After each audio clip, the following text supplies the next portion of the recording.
Tananana. Boa tarde, vamos dar início ao jornal da aula diferencial com enfoque na química. Vamos falar hoje sobre misturas, fases e soluções. Teremos ainda experiências práticas com a pesquisadora Ana, entrevista com a repórter Ana Júlia e participação popular. Agora vamos falar com a nossa repórter Ana Júlia, que está ao vivo no Parque Botânico do Jaru. Ana Júlia, é com você.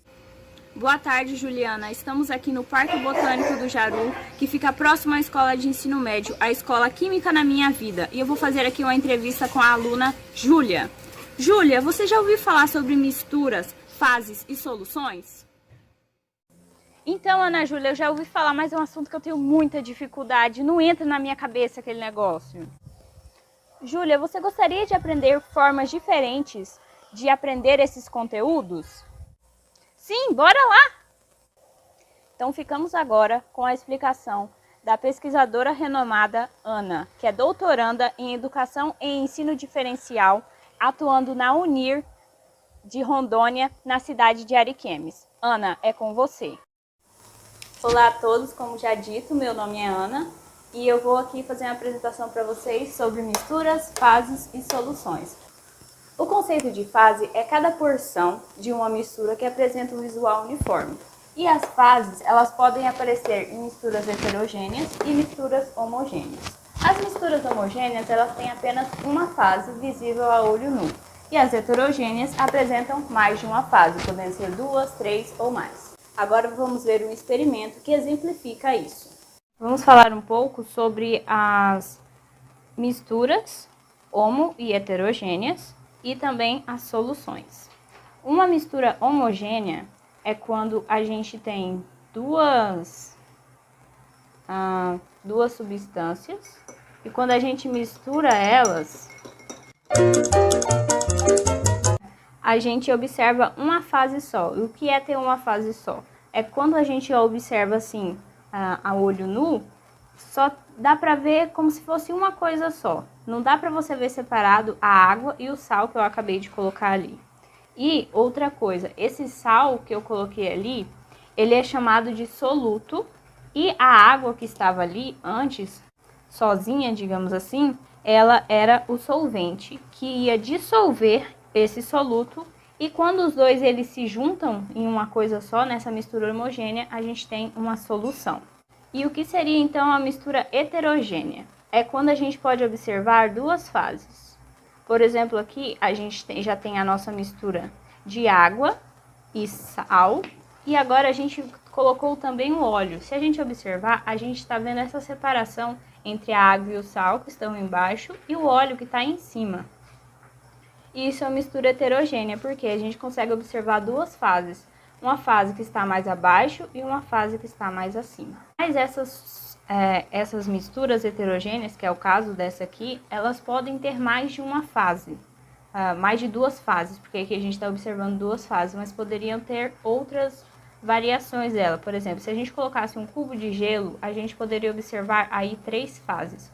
Uma fase sólida e duas líquidas, que a fase sólida seria o gelo, que é a água congelada, né? A água no estado sólido, e a gente poderia observar essas três fases separadas, duas líquidas e uma de sólido. Vamos falar agora dos tipos de soluções. As soluções, elas podem apresentar-se em três tipos: insaturada, saturada e saturada com corpo de fundo. A diferença delas vai estar no seu coeficiente de solubilidade, no coeficiente de solubilidade do soluto, quando ele é adicionado ao nosso solvente e forma a nossa solução. Se a quantidade de soluto adicionada à nossa solução for menor do que o coeficiente de solubilidade, a gente vai ter uma solução insaturada. Se a quantidade de soluto adicionada for igual à do coeficiente de solubilidade, vamos ter uma solução saturada. E se a quantidade de soluto adicionada for superior à do nosso coeficiente de solubilidade, vamos ter uma solução saturada com corpo de fundo, que é a formação de uma camadinha do nosso soluto que ele não consegue se dissolver e ele vai para o fundo do recipiente. Agora vamos ver um experimento que exemplifica isso. Vou apresentar aqui para vocês os 3 tipos de soluções: a insaturada, a saturada e a saturada com corpo de fundo. Nesse primeiro copo, vamos representar a solução insaturada, que a gente adiciona um pouquinho só de soluto.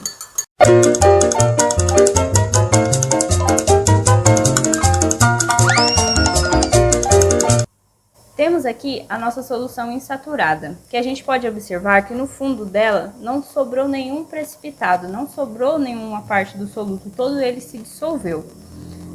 E vamos então para a nossa solução saturada, que a gente vai colocar um pouco mais do nosso soluto até a gente atingir o coeficiente de solubilidade.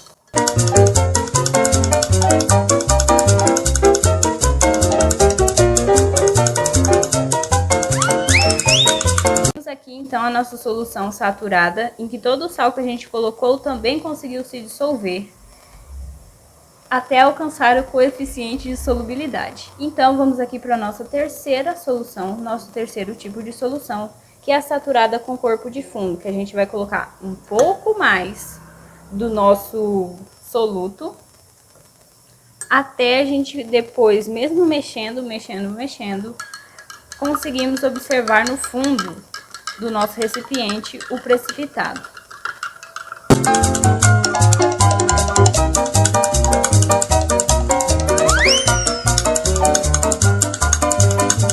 Mesmo colocando essa quantidade de soluto, ainda não temos o nosso precipitado, então vamos adicionar mais.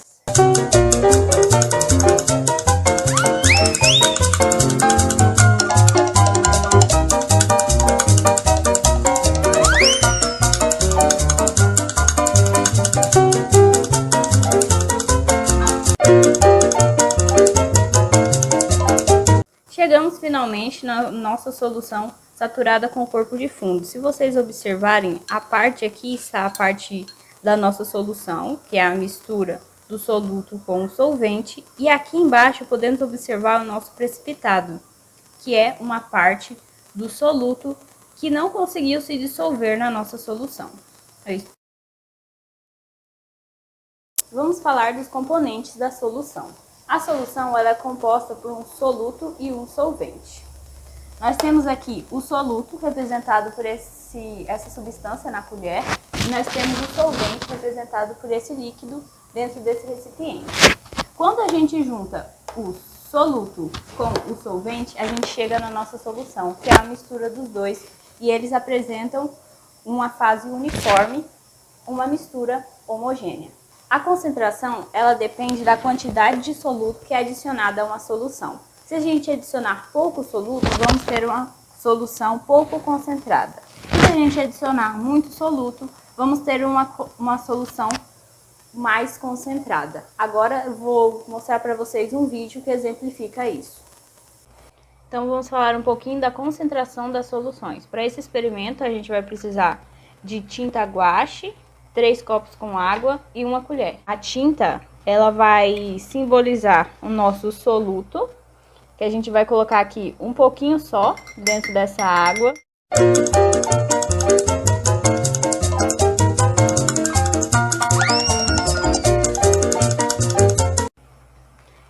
Apesar do nosso precipitado, que é essas pelotas de tinta que ficaram no fundo, a gente pode observar que a nossa água, ela ficou clara. Ela ficou um azul claro, diferente do nosso primeiro copo, que é a água pura. E se a gente colocar um pouco a mais de tinta, a gente pode observar que a água vai ficar um pouquinho mais escura do que a outra. E isso representa a concentração das soluções, que quanto mais do soluto a gente coloca, mais a solução ela fica concentrada. Agora é com você, Ana Júlia. Obrigada, Ana. Conseguiu compreender os processos, Júlia? Consegui sim, Ana Júlia. Muito obrigada. Obrigada, Ana, também. Obrigada, Júlia. Juliana, agora é com você. Obrigada, Ana Júlia, pelos esclarecimentos. Obrigada, Júlia, pela participação. E a você também, pesquisadora Ana. O Jornal da Aula Diferencial com enfoque na Química fica por aqui. Eu espero que essa nossa edição tenha te ajudado a compreender sobre as misturas, fases e soluções. Até a próxima e boa tarde a todos!